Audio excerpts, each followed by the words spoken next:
Gunung Salak selalu diselimuti kabut tipis saat subuh menjelang. Di lerengnya yang sunyi, berdiri sebuah pesantren tua bernama Darul Huda, tempat seorang ulama sepuh, Kiai Hussein Maulana, mengabdikan seluruh hidupnya untuk ilmu dan umat.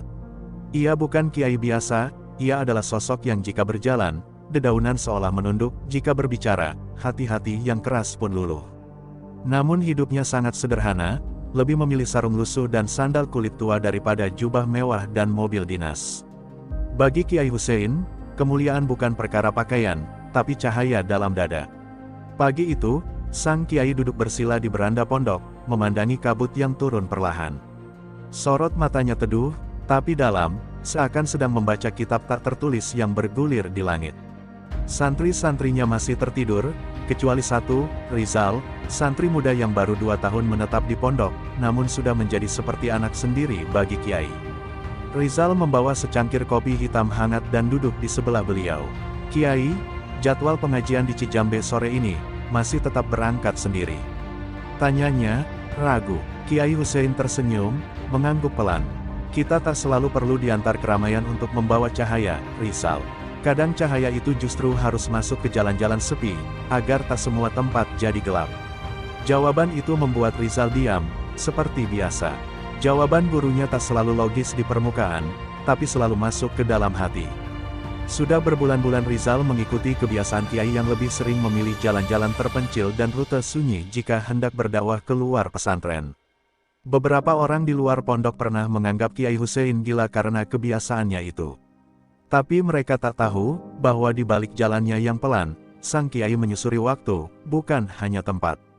Di tiap perjalanan, selalu ada kisah yang menanti untuk diluruskan, orang-orang yang Allah takdirkan bertemu dengannya, bukan untuk menyambut, tapi untuk diingatkan.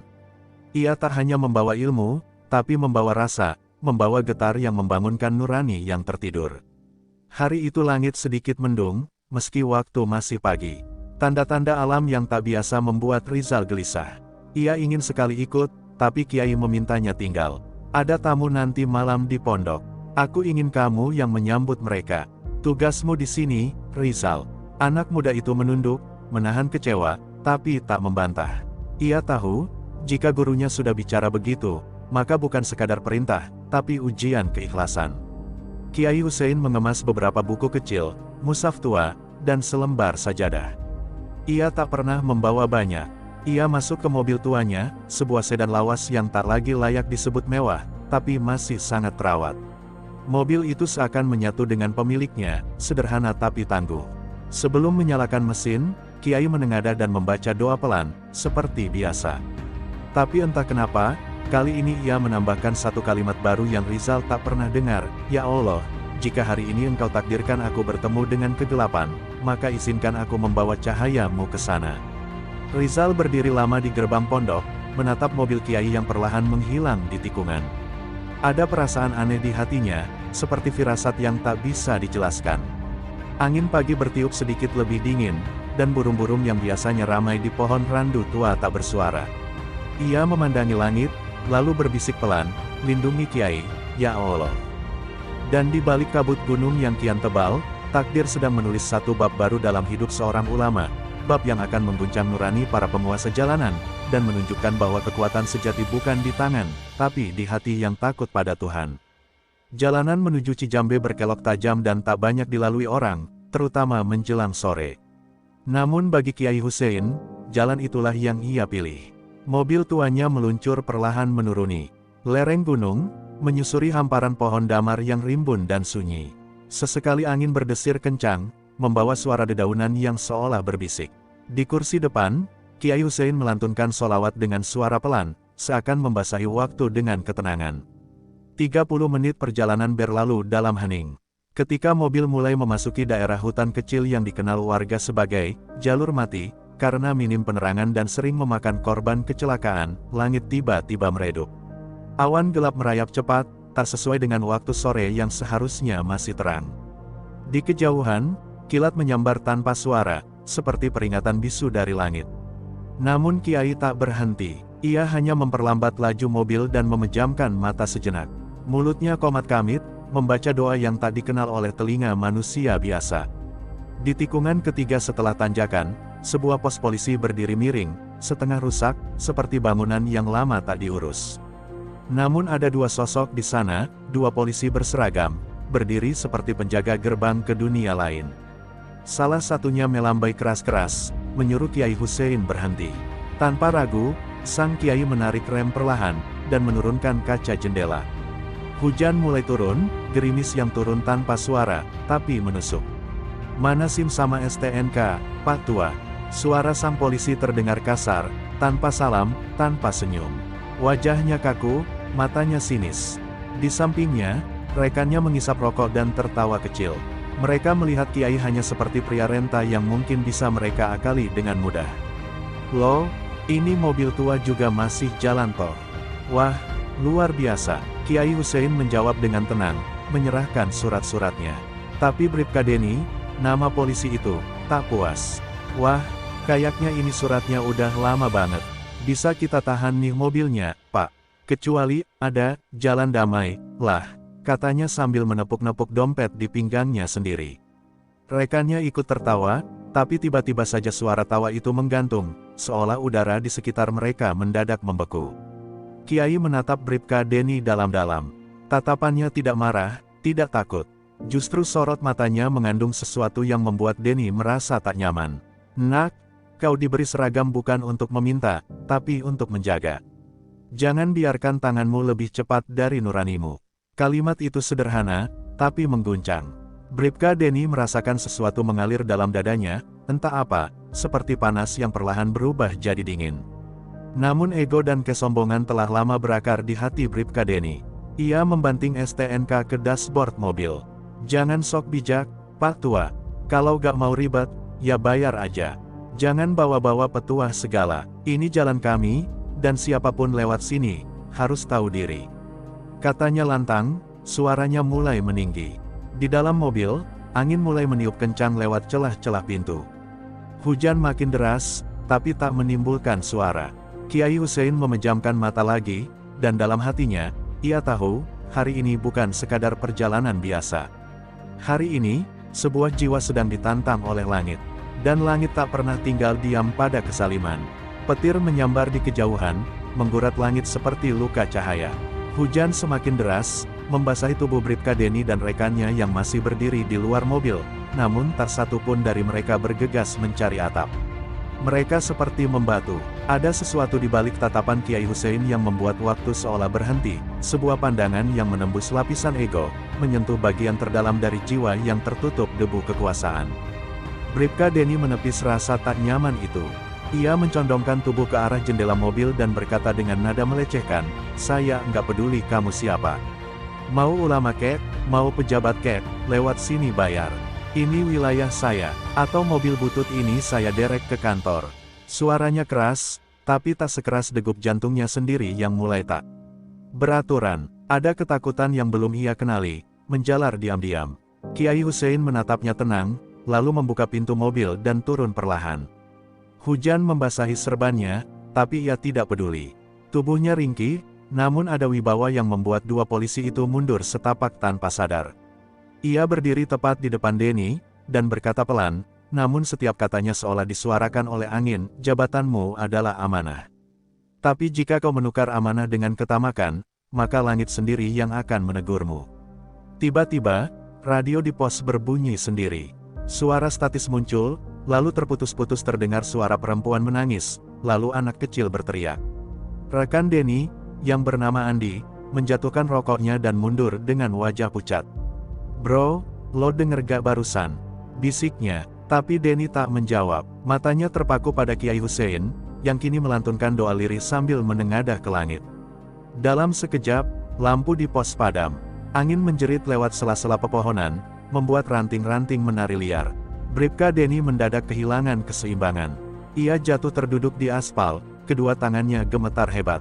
Dalam pandangannya yang kabur, ia melihat sesuatu berdiri di belakang Kiai, seperti sosok tinggi berjubah putih, tak jelas wajahnya, tapi kehadirannya membuat dada terasa sesak. Denny memejamkan mata, mengira ini halusinasi akibat kehujanan. Namun saat membuka mata kembali, Kiai Hussein sudah berjongkok di hadapannya. Dengan suara yang sangat pelan, ia bertanya, berapa banyak orang yang kau sakiti di jalan ini, nak? Denny tak bisa menjawab, bibirnya terkunci, suaranya hilang. Ia hanya bisa menangis tanpa suara, tubuhnya bergetar seperti anak kecil yang ketakutan. Sesuatu dalam dirinya runtuh, seperti tembok lama yang dihantam gempa dari dalam. Andy, rekannya, berusaha menenangkan, tapi malah berlari masuk ke pos, membanting pintu, dan mengunci diri di dalam. Denny ditinggal sendiri, basah kuyup dan bersimpuh di bawah guyuran hujan. Ia merasa telanjang, bukan secara fisik, tapi jiwanya disingkap tanpa ampun. Dan di hadapannya, kiai itu tidak marah. Ia justru menyentuh bahunya dengan lembut, dan berbisik, masih ada waktu untuk kembali. Langit masih mengguntur, tapi perlahan, hujan mulai reda. Kabut naik dari tanah, menyelimuti jalanan itu dengan sunyi yang sakral. Dan di pos terpencil yang biasa jadi tempat pungli dan makian, hari itu menjadi saksi, bahwa ada cahaya yang bisa memecahkan kegelapan paling tebal, bukan dengan kekerasan, tapi dengan doa dan keteguhan hati. Hujan telah reda, namun suasana tetap menggantung antara bumi dan langit. Bribka Denny berdiri limbung, seragamnya basah kuyup, wajahnya muram seperti tanah yang baru ditimpa badai. Ia belum sepenuhnya sadar dari kejut spiritual yang barusan menghantamnya. Namun saat Kiai Hussein hendak kembali masuk ke dalam mobil, entah dari mana, amarah lama dalam diri Denny kembali menyala. Seperti bara yang tersiram angin dingin, ia menggertak dengan suara serak, "Kau kira siapa dirimu? Hah? Ulama, biar berjuta orang mencium tanganmu, bagiku kau cuma pengganggu sistem kami." Kiai berhenti, tak menoleh, hanya berdiri tenang sambil menutup pintu mobil. Denny melangkah maju, tangannya mengepal, wajahnya seperti dihantui dendam yang tak jelas akar dan ujungnya.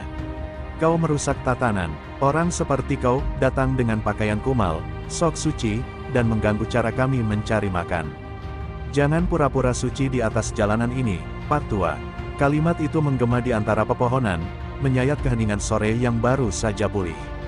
Angin mendadak berhenti, bahkan burung-burung yang biasanya bersuara di senja hari ikut membisu. Kiai Hussein akhirnya menoleh. Tatapannya tidak marah, tidak tersinggung, tapi menyiratkan luka yang dalam, luka bukan karena hinaan, melainkan karena melihat seorang anak bangsa menghina kehormatannya sendiri. "Yang kau caci bukan aku, nak," ucap Kiai lirih. "Tapi hatimu sendiri yang kau permalukan di hadapan Tuhan." Suara itu begitu pelan, namun terasa berat seperti palu menghantam dinding dalam dada Denny. Namun egonya terus menolak. Ia menertawakan kalimat itu, menatap langit dan berseru, "Kalau kau memang orang suci, minta saja langit menurunkan keadilan sekarang juga. Ayo, biar aku lihat siapa yang benar dan siapa yang pecundang." Tiba-tiba, pohon besar di tepi pos bergoyang hebat. Akar-akar tanah mengeluarkan suara retakan seperti ada gempa kecil. Kilat menyambar bukan ke langit, tapi ke tanah di dekat kaki Denny, tanpa api, tapi meninggalkan bekas hangus. Tubuh Denny terdorong ke belakang, jatuh dan membentur pagar pos. Wajahnya pucat, matanya membelalak, tapi tak bisa bersuara. Ia tahu, langit telah menjawab tantangannya. Kiai Hussein tetap berdiri di tempatnya. Tak sedikit pun ia bergerak, seperti pohon tua yang tetap tegak saat badai lewat. Ia mendekati Denny yang tergolek lemah, lalu berjongkok di sampingnya. "Kau masih muda, masih bisa memperbaiki semuanya. Tapi jangan menunggu tubuhmu rebah dulu untuk menyadari, bahwa kesombongan hanya membuatmu jauh dari rahmat." Denny terisak, bukan karena sakit, tapi karena malu. Hatinya yang selama ini keras seperti batu, kini mulai retak. Ia memandang wajah Kiai yang dekat sekali dengannya, dan untuk pertama kalinya ia melihat sesuatu yang tak bisa dijelaskan. Ada cahaya dalam sorot matanya, bukan cahaya yang menyilaukan, tapi yang menenangkan. Seolah-olah ada pelukan Tuhan yang turun lewat pandangan seorang wali. Di balik pos, Andy masih terkunci ketakutan. Namun ia pun menangis diam-diam, karena tahu, mereka telah bersikap biadab pada sosok yang seharusnya mereka muliakan. Hari itu, di jalan yang sunyi dan di bawah langit yang kelam, caci maki seorang manusia jatuh tak berdaya di hadapan ketulusan seorang hamba sejati. Senja mulai turun, tapi langit di atas pos itu tak menampakkan warna kemasannya. Awan gelap masih bergelayut, seakan belum selesai menurunkan amarahnya. Kiai Hussein berdiri, menatap ke arah langit dengan pandangan yang dalam, lalu berbisik lirih, "Ya Rahman, lembutkanlah hati mereka, sebelum engkau menurunkan murkamu." Suaranya tak lebih dari desir angin, namun mengguncang ruang seolah seruan itu menembus tabir antara bumi dan langit. Bribka Denny masih terduduk lemah, tubuhnya gemetar bukan karena dingin, tapi karena benturan batin yang jauh lebih menyakitkan dari luka fisik. Ia tak lagi melihat Kiai sebagai orang tua bersarung dan berkopiah, tapi sebagai sosok yang hadir membawa sesuatu yang tak bisa dijelaskan oleh logika dunia. Andi, dari balik jendela pos, akhirnya memberanikan diri keluar, perlahan menghampiri sahabatnya dengan langkah ragu dan wajah takut. Langit menggelegar kembali, kali ini tanpa kilat. Suaranya seperti dentuman gendang raksasa dari langit ketujuh. Pepohonan di sekeliling pos seakan merunduk, dan hawa menjadi sangat dingin. Dari arah timur, muncul cahaya jingga keemasan yang menembus celah awan. Namun anehnya, cahaya itu hanya jatuh di atas kepala Kiai Hussein, seperti sorotan panggung ilahi. Tubuhnya berdiri tegak, dan wajahnya bercahaya seolah bukan berasal dari dunia ini. Andi tercekat, ia berlutut tiba-tiba, tanpa sadar. Bibirnya bergetar menyebut, Allahu Akbar, berulang kali, seolah melihat sesuatu yang selama ini hanya ia dengar di mimbar-mimbar masjid. Ia tahu, ini bukan sekadar pertanda, ini peringatan. Mata lahir mungkin melihat Kiai sebagai manusia biasa, tapi mata batin tahu, di hadapan mereka berdiri seorang yang dimuliakan langit. Tiba-tiba angin berhenti, tak ada suara, hening yang tak biasa menyelimuti seluruh kawasan pos. Denny perlahan bangkit, menunduk dalam, lalu bersujud di tanah basah. Tangisnya pecah, kali ini tak tertahan. Ia menangis seperti anak kecil kehilangan ayahnya, penuh sesal, penuh luka batin yang baru disadari.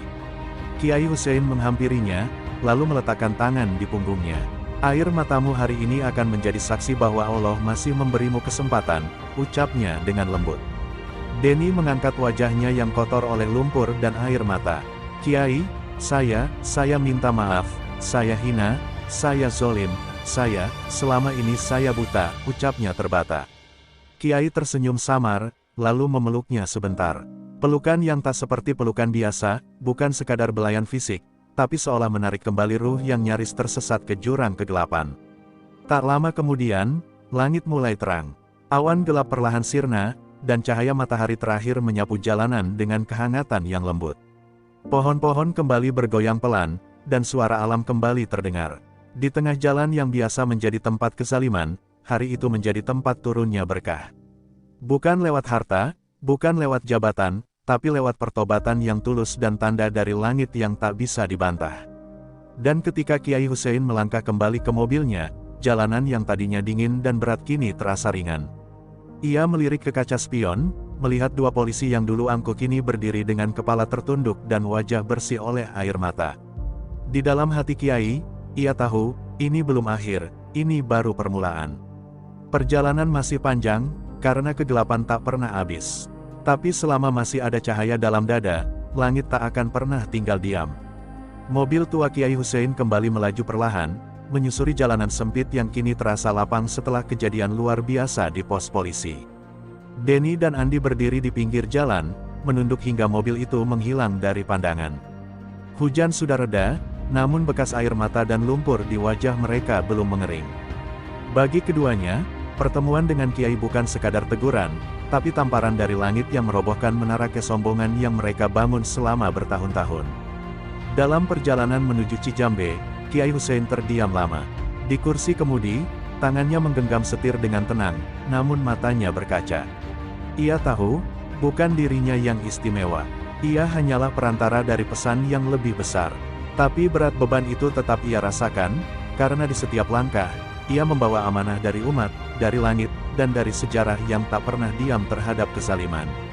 Ketika mobil menembus batas desa Cijambe, langit mulai memerah. Matahari yang tertutup awan seharian kini menampakkan diri, menyemburatkan cahaya keemasan ke ladang-ladang yang luas. Penduduk desa mulai keluar rumah, beberapa mengangkat wajah mereka ke langit, heran melihat sinar matahari sore yang terasa hangat dan berbeda. Mereka belum tahu, bahwa seorang tamu yang membawa cahaya spiritual tengah memasuki wilayah mereka. Salah satu tokoh masyarakat, Mang Wira, melihat mobil tua itu dari kejauhan. Ia langsung bergegas ke jalan, diikuti beberapa warga. Itu mobil Kiai Hussein, bisiknya pelan, seolah tak ingin menyentuh kesakralan kedatangannya. Ketika mobil berhenti, Kiai turun dengan senyum lembut. Tak ada kemegahan, tak ada pengawal. Tapi auranya memenuhi ruang seperti seorang raja tanpa mahkota. Namun belum sempat warga menyambut dengan salam, seorang pemuda muncul dari arah berlawanan, menatap Kiai dengan sinis. Namanya Jaya, anak kepala desa yang dikenal keras kepala dan mudah terhasut isu. Inikah yang katanya mau membetulkan desa kami? Ulama tua yang bahkan tak bisa mengurus mobilnya sendiri. Teriaknya lantang. Suasana yang semula hangat mendadak membeku. Warga saling pandang, tak menyangka akan ada caci maki di hadapan tamu mulia itu. Kiai Hussein tidak bereaksi. Ia hanya menatap Jaya dengan tenang, bahkan tersenyum. Kau benar, mobil ini tak layak, katanya pelan. Tapi lebih tak layak lagi jika hati kita rusak dan tak ada yang mencoba memperbaikinya. Ucapan itu membuat Jaya terdiam, meski matanya masih menyala oleh emosi. Beberapa warga mulai menunduk, malu karena membiarkan kata-kata kasar muncul lebih dulu daripada sambutan doa. Seorang ibu tua maju ke depan, menangis sambil menjabat tangan Kiai. Maafkan kami, Kiai, desa kami sudah lama dijauhkan dari cahaya, ucapnya lirih. Kiai hanya membalas dengan anggukan. Tak ada desa yang gelap jika warganya masih mau menyalakan pelita, jawabnya. Dan dari kalimat itu, dimulailah babak baru, di mana Cijambe yang selama ini terbungkam oleh ketakutan, mulai berani berharap. Harapan yang dibawa oleh seorang kiai dengan mobil tua dan hati yang penuh cahaya. Malam turun di Cijambe, tetapi bukan hanya cahaya matahari yang menghilang, cahaya keadilan dan kebenaran pun telah lama padam di desa itu. Kiai Hussein menunaikan salat maghrib di musola kecil yang lantainya retak dan sajadahnya lusuh. Beberapa warga ikut di belakangnya. Sebagian dari mereka menahan air mata, bukan hanya karena lantunan doa sang kiai yang meresap, tapi karena hati mereka sudah lama rindu dipimpin oleh jiwa yang jernih. Usai salat, beberapa tokoh desa berkumpul di Serambi. Mang Wira duduk paling dekat dengan kiai, menunduk dalam-dalam. Kiai, suaranya gemetar, desa ini bukan hanya miskin tanah, tapi miskin keberanian. Kepala desa dan kroninya telah lama menjadikan kami budak. Pajak dinaikkan semaunya, bantuan pemerintah disunat, yang melawan, dipaksa menghilang atau diasingkan. Kata-katanya seakan membongkar luka lama yang selama ini disembunyikan di balik senyum pura-pura. Kiai Hussein mendengarkan dengan mata terpejam. Setiap pengaduan seperti luka yang menetes di dadanya. Ia tahu, akar dari kezaliman bukan hanya kekuasaan, tapi ketakutan yang diwariskan dari generasi ke generasi. Siapapun yang menumbuhkan kekuasaan dari kebusukan, ucapnya pelan, maka kekuasaan itu akan tumbang ketika rakyat kembali menemukan suara mereka. Jaya, pemuda yang mencaci Kiai siang tadi, berdiri di luar Serambi. Ia diam-diam mendengar semua percakapan itu dari balik pohon mangga. Di wajahnya masih ada jejak keras kepala, tapi di matanya, keraguan mulai muncul. Ia tahu ayahnya, kepala desa Rusman, memang punya banyak kejanggalan. Tapi malam itu, ia mulai bertanya untuk pertama kalinya, siapa sebenarnya yang selama ini ia bela. Tak lama kemudian, terdengar derap kaki dan suara gaduh. Sekelompok pria berbadan besar datang menyisir desa, membawa pentungan dan lampu senter. Salah satu dari mereka berteriak, mana itu orang tua yang bikin rusuh? Suruh keluar, ini bukan tempat buat provokator agama. Warga terdiam, sebagian anak-anak menangis. Namun Kiai Hussein tetap duduk tenang, tak sedikit pun bergeser dari tempatnya. Mang Wira bangkit hendak menghadang, namun Kiai menahannya dengan isyarat tangan. Dengan langkah perlahan, ia berdiri dan melangkah keluar dari Serambi. Cahaya lampu senter menyilaukan wajahnya, tapi ia tak mengedip. Jika kalian datang membawa ketakutan, maka ketahuilah, ketakutan hanya berkuasa di hati yang kosong dari iman, ucapnya lantang. Pria-pria bertubuh besar itu terdiam. Beberapa dari mereka terlihat ragu, bahkan ada yang menunduk. Seketika angin malam bertiup kencang. Daun-daun berdesir seperti berbisik kepada malam. Dan dari sudut gelap gang kecil, seorang wanita tua keluar sambil membawa kitab mushaf yang usang. Kalian mau usir ulama, usir dulu Al-Quran ini dari tanah kita. Teriaknya, suara itu seperti palu yang menghantam dada para preman. Warga lain mulai berdiri, satu persatu, perlahan namun tegas. Mereka sudah terlalu lama diam, dan malam itu, cahaya yang dibawa Kiai menyulut keberanian pertama mereka. Kepala para pemuda itu saling berpandangan, lalu mundur perlahan. Mereka tak siap menghadapi mata-mata penuh tekad yang mulai menyala dari wajah warga. Dan di tengah malam Cijambe yang sunyi, untuk pertama kalinya terdengar bisikan perubahan, bisikan yang lahir dari keberanian untuk berkata, cukup sudah. Pagi menjelang, tapi udara di Cijambe tak seperti biasa. Langit terlihat suram, burung-burung enggan bernyanyi. Di rumah-rumah warga, bisik-bisik ketakutan mulai terdengar. Semalam, warga yang berani berdiri di belakang Kiai Hussein menerima ancaman lewat pesan misterius dan pintu rumah yang diketuk diam-diam. Beberapa sapi dicuri, bahkan warung Mang Didi dilempari batu. Semua tahu, ini bukan kebetulan, ini pesan dari kekuasaan yang merasa terancam. Kiai Hussein duduk di balai bambu rumah Mang Wira, menatap secarik kertas yang dilemparkan ke halaman rumah subuh tadi. Tulisannya singkat, tapi tajam, kau datang membawa doa, kami datang membawa darah. Mang Wira berdiri gelisah, ingin memanggil polisi, tapi Kiai hanya tersenyum tenang. Jika kebenaran itu harus dibayar mahal, maka lebih baik kita membayar sekarang, sebelum anak cucu kita mewarisi ketakutan ini. Sementara itu, di rumah kepala desa, Rusman murka. Wajahnya merah padam, dan tangannya menghantam meja hingga gelas pecah berantakan. Ulama itu harus pergi sebelum Jumat. Kalau tidak, kubuat mereka semua sujud dengan air mata. Teriaknya kepada anak buahnya. Namun di pojok ruangan, Jaya, anaknya sendiri, hanya menunduk. Perasaannya berkecamuk, ayahnya adalah penguasa, tapi hatinya mulai condong kepada lelaki tua bersarung yang malah tak pernah memaki. Kiai tahu bahaya makin dekat, tapi ia justru memilih langkah tak terduga. Ia minta diantar ke balai desa siang itu juga. Warga mencoba mencegah, namun Kiai bersikeras. Kebenaran tak bisa hanya bersembunyi di balik tembok. Kadang ia harus datang mengetuk pintu kekuasaan, ujarnya lirih. Dengan tenang, ia berjalan ditemani beberapa warga tua dan anak muda yang mulai berani. Langkah-langkah itu terdengar seperti genderang perang tanpa suara. Di balai desa, suasana tegang. Para preman bayaran berjaga, mata mereka tajam seperti anjing penjaga. Tapi ketika Kiai Hussein masuk, mereka semua seperti kehilangan taringnya. Tatapan matanya terlalu dalam, terlalu damai, seolah menelanjangi jiwa mereka yang compang camping. Kepala desa Rusman duduk di kursi paling depan, wajahnya dipaksakan tegas. Kau kira ini pesantren? Hah, ini balai kekuasaan. Jangan bawa-bawa ayat di sini. Kiai hanya tersenyum. Ia berdiri di tengah aula, membuka surban dan meletakkannya di meja. Saya tidak membawa ayat, saya membawa luka. Luka rakyatmu yang kau abaikan selama bertahun-tahun. Dan luka itu kini sudah membusuk. Apakah kau akan terus membungkam mereka dengan ketakutan? Atau kau ingin jadi pemimpin yang dimuliakan bukan karena kuasa, tapi karena cinta rakyatmu? Kalimat itu menusuk seperti belati. Ruangan sunyi, Rusman terpaku. Namun justru Jaya yang berdiri tiba-tiba, suaranya lantang, sudah cukup, ayah. Jangan kau lawan kebenaran dengan kepalan tangan. Biarkan aku yang memilih jalanku. Suara itu memecah udara, membuat para penjaga saling pandang. Tak ada yang bergerak, tak ada yang berani menyentuh Kiai. Bahkan langit di luar tampak perlahan terbuka, seolah menyaksikan drama besar antara tirani dan nurani. Hari itu, di balai desa Cijambe, kebenaran tidak menang dengan pedang. Ia menang karena tak gentar hadir di hadapan ancaman.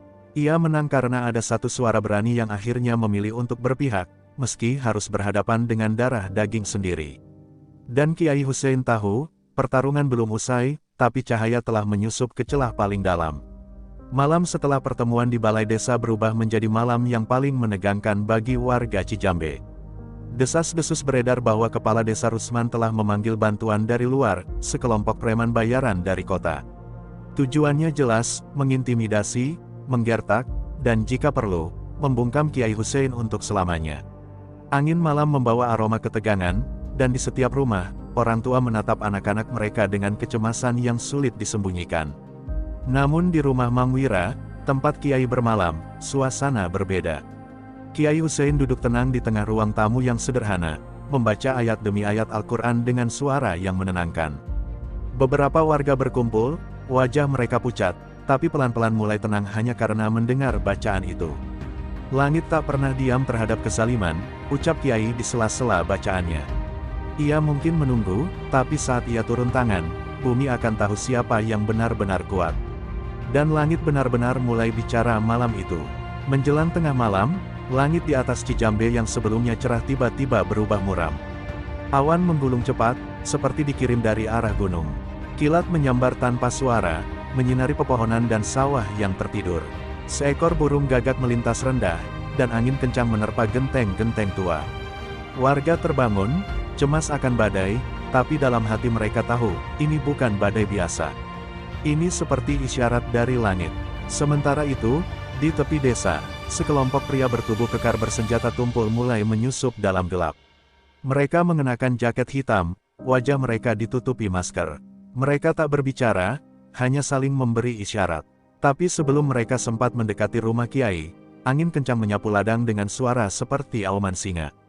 Salah satu dari mereka terjatuh, dan yang lain tiba-tiba berteriak, matanya seperti melihat sesuatu yang tak kasat mata. "Mundur, ada yang aneh," teriak pemimpin mereka, tapi langkah mereka terhenti. Dari dalam rumah, Kiai Hussein keluar perlahan. Tak ada rasa takut di wajahnya, hanya keteduhan luar biasa.